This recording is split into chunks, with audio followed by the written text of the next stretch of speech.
Ya, assalamualaikum warahmatullahi wabarakatuh. Selamat pagi anak-anak.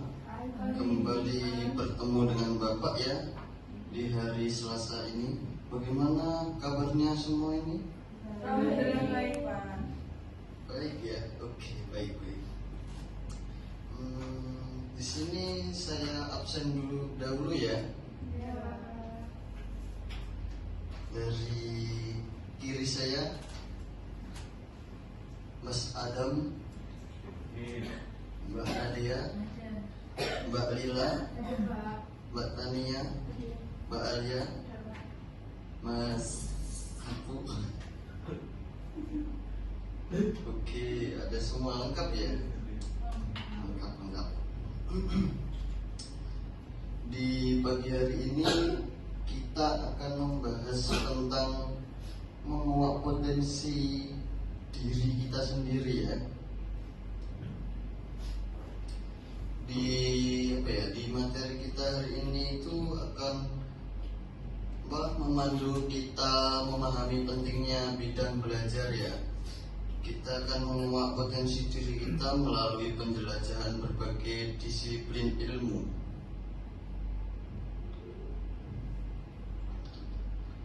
Dan yang selanjutnya, mengapa memahami bidang belajar itu sangat penting ya?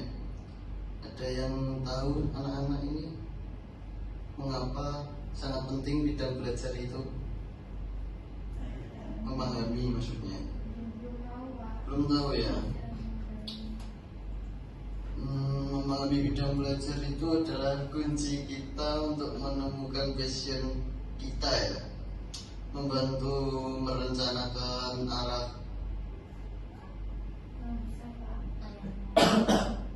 besar. Yang mana?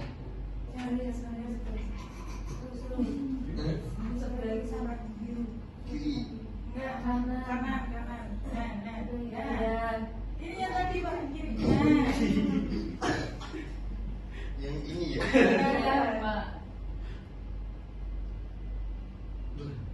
Enggak apa-apa, Pak. Oh, cuma ini. Iya, Pak. Ya. Sudah? Iya, sudah. Ya, kita kembali lagi ya ke materi ini. Bidang belajar kali ini membantu kita merencanakan arah karir-karir kita itu di masa depan itu agar jelas ya.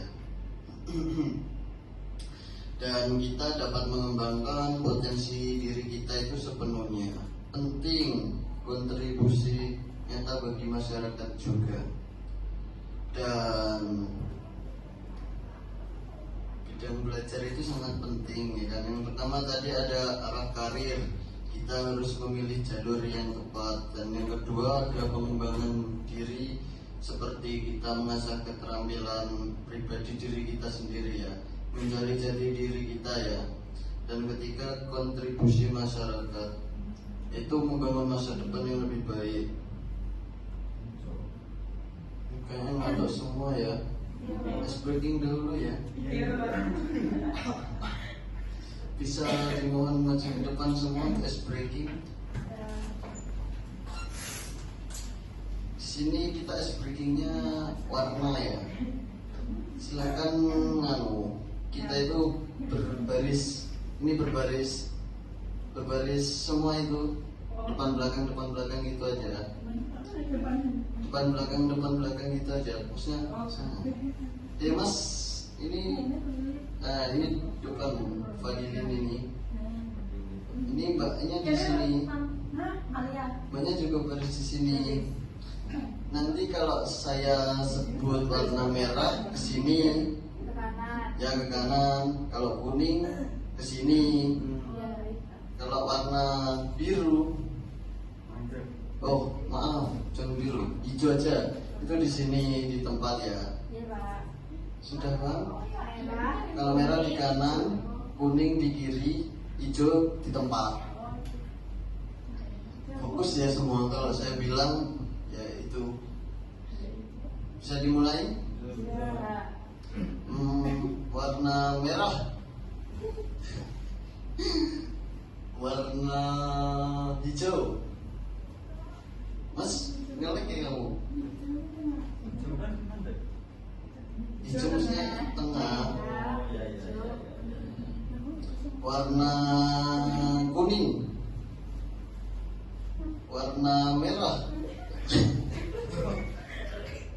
warna merah, warna hijau, warna kuning, warna kuning, merah, merah. Oh iya, sudah cukup.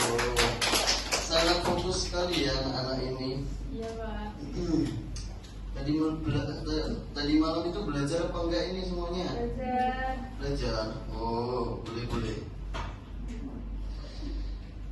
Selanjutnya di sini ada definisi dan lingkup bidang belajar. Kali ini bidang belajar itu adalah kategori luas disiplin ilmu. Ini mencakup dari segala bentuk pengetahuan manusia ya, dari ilmu alam hingga seni, rupa, dan setiap bidang itu memiliki fokus dan metode yang unik, dan mereka saling membantu dan melengkapi di dunia ini. Dan yang pertama ada sains, yaitu sains itu penelitian alam semesta. Yang kedua adalah seni, ekspresi dan kreativitas. Dan yang ketiga ada humaniora, mempelajari fisik manusia ya.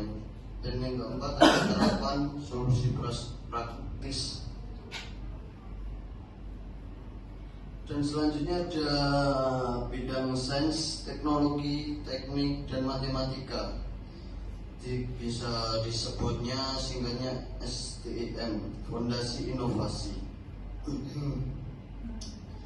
Bidang STM ini adalah tulang punggung inovasi modern ya. Ini mencakup dari fisika, kimia, biologi, komputer, dan matematika. Di sini STM ini menciptakan solusi untuk masa depan mereka yang mengembangkan teknologi baru. Mereka memecahkan masalah kompleks. Di sini inovasi bertujuan untuk mendorong kemajuan teknologi, dan kedua pemecahan masalah. Pemecahan masalah itu mengatasi tantangan global, dan yang ketiga analitis, yaitu mengembangkan pemikiran kritis. Selanjutnya bidang humaniora dan ilmu sosial, memahami manusia dan masyarakat. Yang pertama ada sejarah, belajar dari masa lalu. Kita itu pasti punya sejarah ya, dulu itu. Nah, kita biar kita tahu itu, kita harus belajar dari masa lalu. Seperti kita bisa tanya-tanya orang-orang dahulu ya.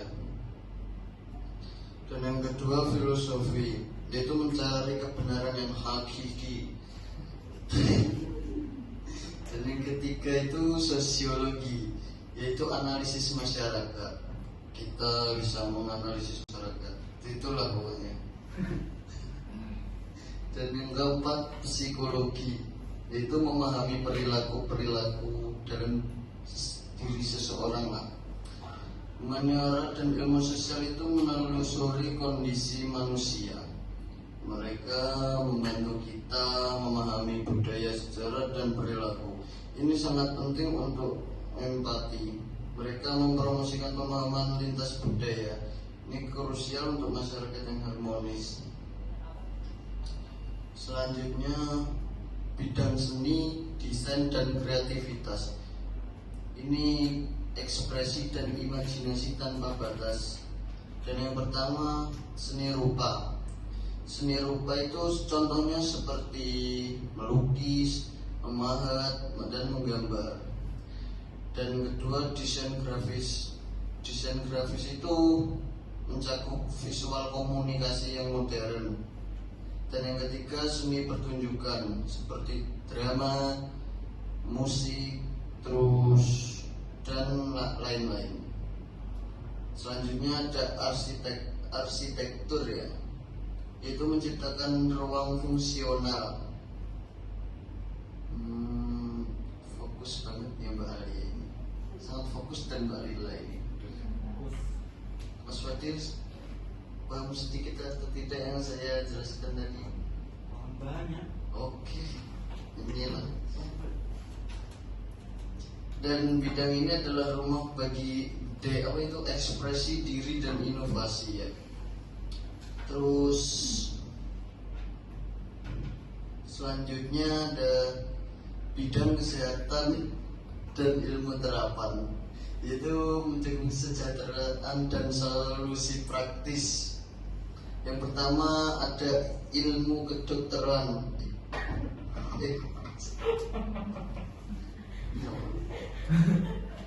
Kenapa Mas?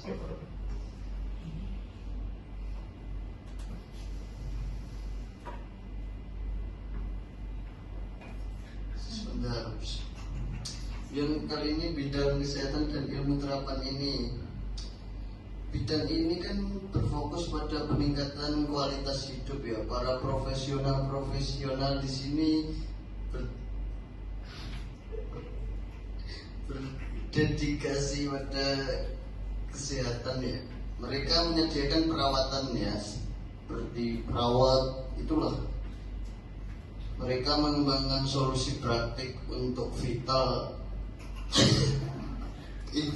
Ini vital untuk kesejahteraan global ya. Pertama ilmu itu contohnya ilmu kedokteran, itu bisa menyembuhkan, menyelamatkan nyawa pasien-pasien yang sakit itu ya. Dua, teknologi itu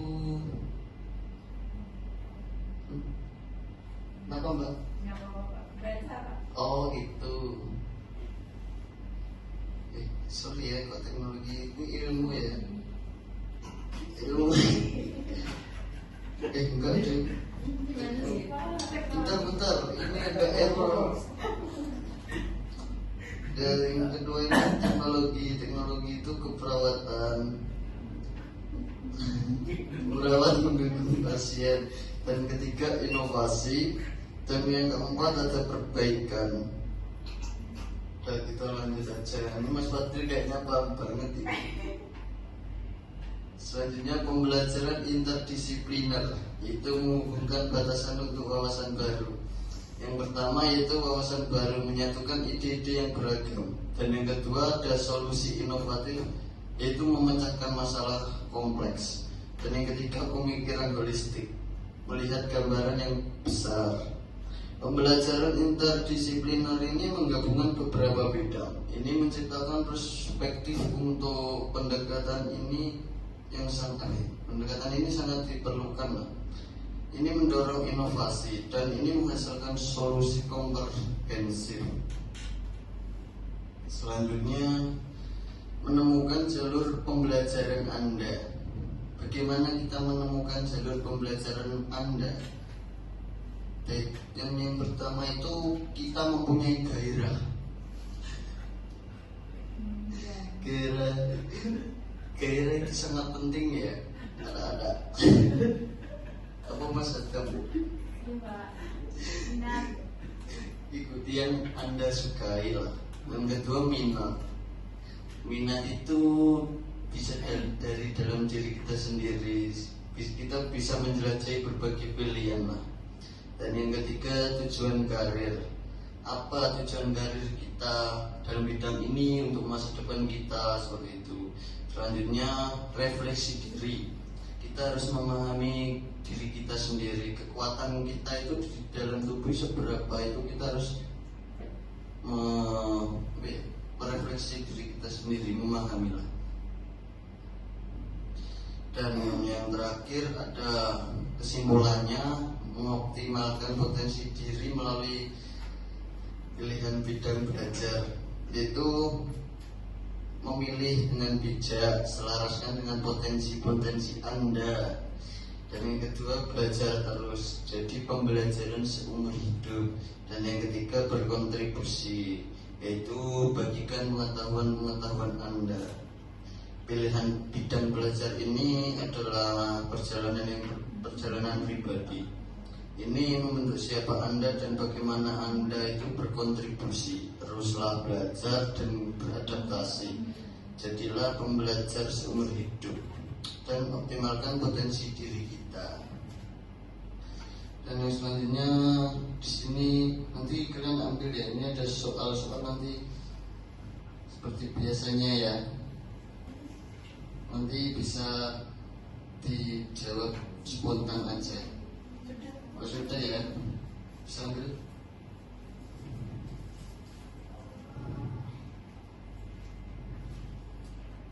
Nah, kan sini sudah saya jelaskan ya.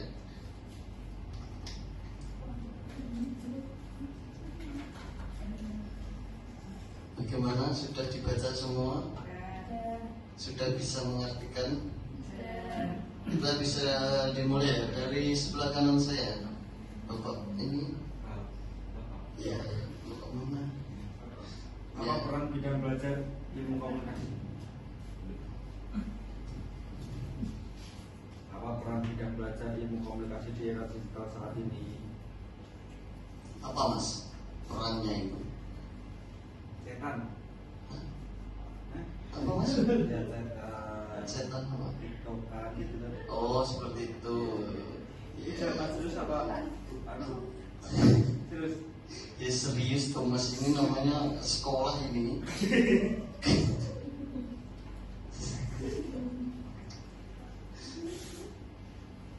Ya apa?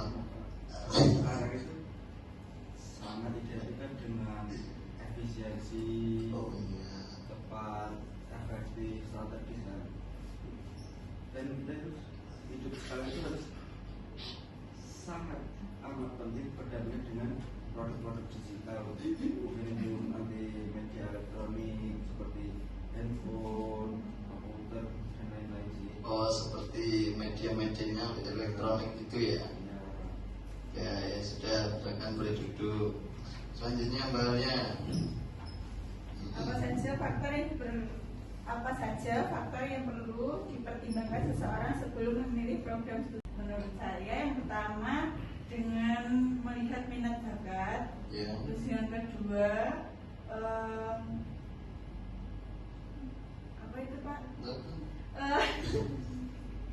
Menentukan arah karir dulu tuh Pak. Oh jadi kita harus menentukan minat dahulu, terus kita menentukan karir mas menentukan Ya, kita ya. jadinya jelas mau pilih program studi apa. Oh seperti itu ya. Terima kasih. Silakan duduk. Tunggu sini saja. Ya Mbak Tania. Ya, berikan contoh bagaimana bidang belajar itu dapat berkontribusi pada pembangunan masyarakat. Yeah. Tadi Bapak menyampaikan ada bidang belajar ilmu kedokteran. Ini Ya. apa? Ya, itu berkontribusi pada pembangunan masyarakat. Jadi kesehatan masyarakat itu makin terjamin karena ada layanan kesehatan yang semakin berkembang. Oh seperti itu ya, mau berkembang itu. Ya selanjutnya Mbak Rila.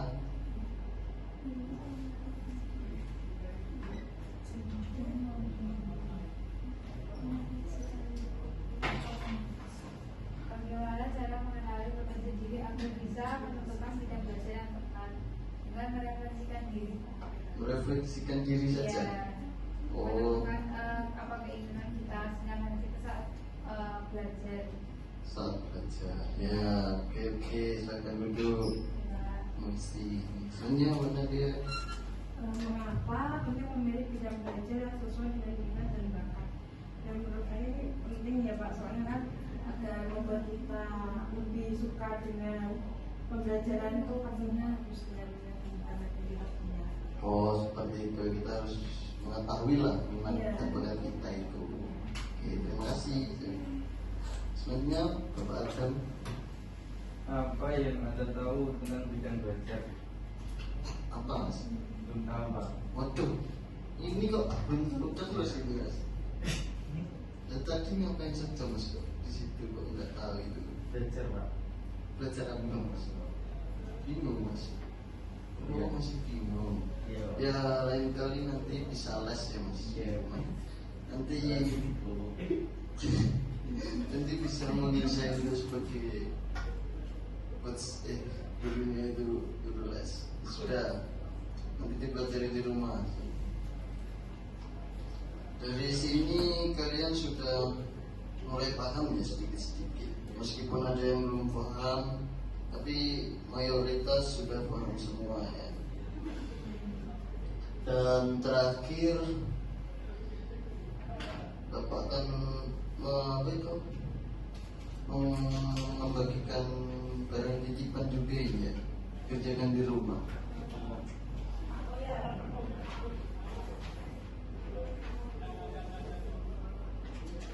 Nggak fokus mulu. Nanti dikerjakan di rumah saja ya, itu buat kalian pelajari di rumah. Kita semakin paham.